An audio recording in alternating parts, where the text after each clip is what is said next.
Salah kajian Kiai Imaduddin, kajian ilmiah, dan itu sah saja kajian masalah. Bukan berarti Kiai Imaduddin ini kemudian tidak menghormati Abba Lutfi, Habib Ali, tidak menghormati Sahibul Kubra, Abdullah bin Ali Al-Haddad atau para habaib yang lain, ulama-ulama.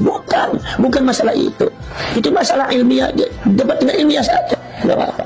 Ini adalah kajian ilmiah yang sifatnya peradaban keilmuan. Ilmu harus dinamis, harus maju, harus dinamis. Dan ini di Indonesia saya lihat fenomenanya bagus. Jangan dianggap negatif, ini justru bagus tuh. Dulu perdebatan semacam ini ada di Mesir. Sekarang Mesir mungkin sudah mulai kendor. Sekarang di Indonesia bagus. Walaupun yang perdebatannya sangat luar biasa. Karena apa? Karena menyangkut implikasi dari itu. Ketika Kiai Imad mengatakan seperti itu, maka implikasinya membatalkan seluruh nasabnya para habaib. Itu kan itu. Dan itu menurut saya nggak jadi masalah. Kalau memang kajian Kiai Imad itu benar, dan saya lihat itu memang benar dalam bukti-bukti data-datanya itu validitasnya bisa dipertanggungjawabkan. Makanya Kiai Imad kenceng. Itu ya kita nggak usah jadi masalah. Sekarang begini. Bahkan Imam Ahmad bin Hanbal disuruh ijtihad sama Imam Syafi'i. Ya Ahmad ijtihad. Ijtihad kamu Ahmad. Imam Ahmad bingung gimana saya harus berbeda pendapat dengan guru saya. Apakah sul adab atau tidak. Kata Imam Syafi'i ijtihad Ahmad. Ijtihad. Jangan sama dengan saya. Akhirnya Imam Ahmad berijtihad dengan sekuat tenaga. Barulah mendapatkan hukum-hukum yang berbeda dengan gurunya. Betapa luar biasa Imam Ahmad.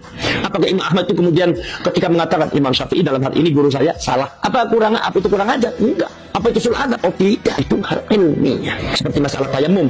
Bagaimana Imam Malik dengan Imam Syafi'i berbeda? Bahwasanya kata Imam Syafi'i, Imam Malik itu karena riwayatnya belum banyak datang di Imam Malik tuh. Riwayat masalah tayamum itu datang banyak lengkap ketika saya datang.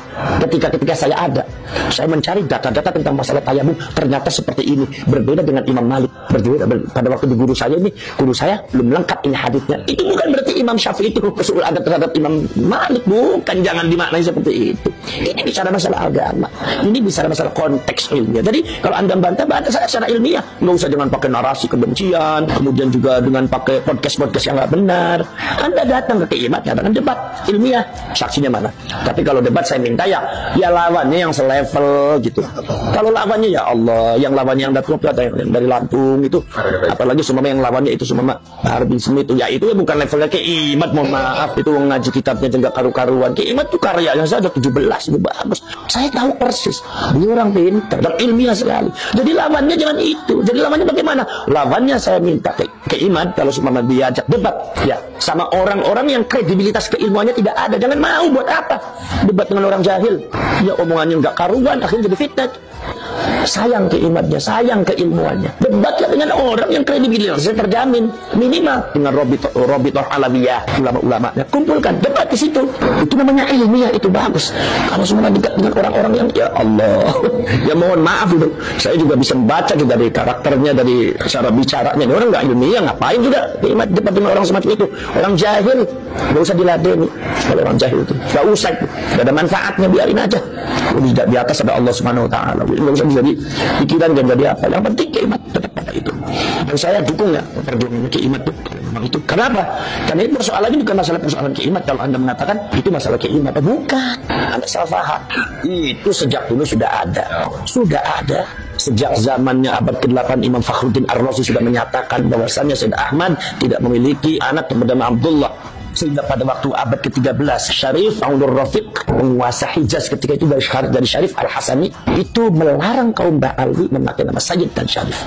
Kenapa melarang? Karena beliau raja. Itu berarti kan sebelumnya sudah ada kajian, berarti kan sudah ada polemik, dan itu karena itu sudah ada ketetapan.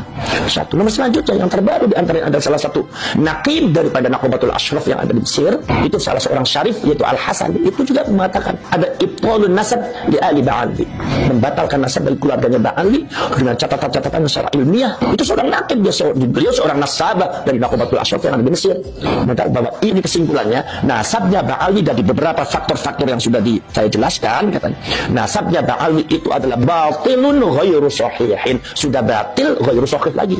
Berarti artinya apa? Kalaupun ada perdebatan itu karena apa? Menurut mereka para nasabah yang ada di internasional, khususnya Naqibatul Ashraf, semua baik ada di Irak ataupun ada di Mesir, itu mengatakan bahwasanya adanya nasab nyambung Ba'alwi adalah klaim sepihak dari Ba'alwinya atau dari ulama-ulama yang ada hubungan emosional dengan Ba'alwi, ya seperti yang dikemukakan oleh Kiai Imaduddin. Memang itu ada benarnya, karena yang berpendapat begitu bukan Kiai Imad aja, dulu ada. Saya juga waktu kecil sudah ada beberapa mbah saya dan dikasih tahu sama abah saya bahwasanya Ba'alwi itu nomor terputusnya di Abdullah dan Ubaidillah. Saya saja waktu muda udah tahu seperti itu. Dan sebelum viral masalah ini belum ada, saya udah tahu itu sudah ada masalah. Jadi artinya ya Anda nggak usah debat dengan Kiai Imad, debat dengan semuanya, termasuk dengan Din Sarif Anurul Rafiq, Naqabatul Ashraf yang ada di Mesir, yang ada di Irak, dan yang lainnya, Imam Fakhruddin Ar-Razi itu. Jadi artinya ini masalah ilmiah, dan menurut saya nggak jadi masalah mau nyambung atau tidak. Yang penting artinya ketika ilmiah itu dikemukakan, itu Anda jangan bicara bahwa oh itu berarti kurang ajar sama ulama ini. Bukan. Namanya Aba Lutfi, namanya Habib Ali Kuitang, kemudian Abdullah bin Ali Al-Haddad Sahibul Ratib, kemudian para Habib Umar bin Hafiz, itu mereka ulama-ulama besar, itu mereka adalah waliullah, ulama besar, banyak muridnya Sahibul Karimah Barakah. Tidak berkurang karomahnya walaupun semua nasabnya nggak nyambung, walaupun menurut kajian ilmiah nasabnya nggak nyambung, itu tidak berkurang. Mereka tetap orang mulia, orang alim yang kita patut meminta barokahnya, meminta karomahnya, meminta apa fuyudatul ilahiyah, yaitu anugerah-anugerah dari Allah Subhanahu wa taala. Karena kaum Ba'alwi ini kalau seumpama dari segi nasab itu tidak nyambung, itu menurut saya nggak usah jadi masalah. Karena kemuliaan kaum Ba'alwi itu bukan terletak pada itu saja. Kaum Ba'alwi itu saya lihat sejarahnya itu ternyata banyak minal mutasawwifin, banyak kaum sufi, bahkan rotib pun banyak, rotibul hatta, rotibul atas, rotibul sakron, itu semua dari kaum Ba'alwi semua. Dan banyak dari orang alim dan banyak aulia, wali-wali. Habib Saleh Tanggul jadi waliullah, Habib Husain Ali terus jadi wali, banyak waliullah itu. Jadi artinya tidak akan berkurang. Nah, itu maka dari itu kita tetap menghormati Ba'alwi, ulama-ulama yang alim.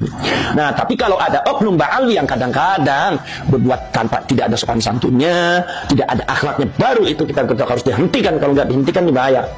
Awas, Anda jangan macam-macam.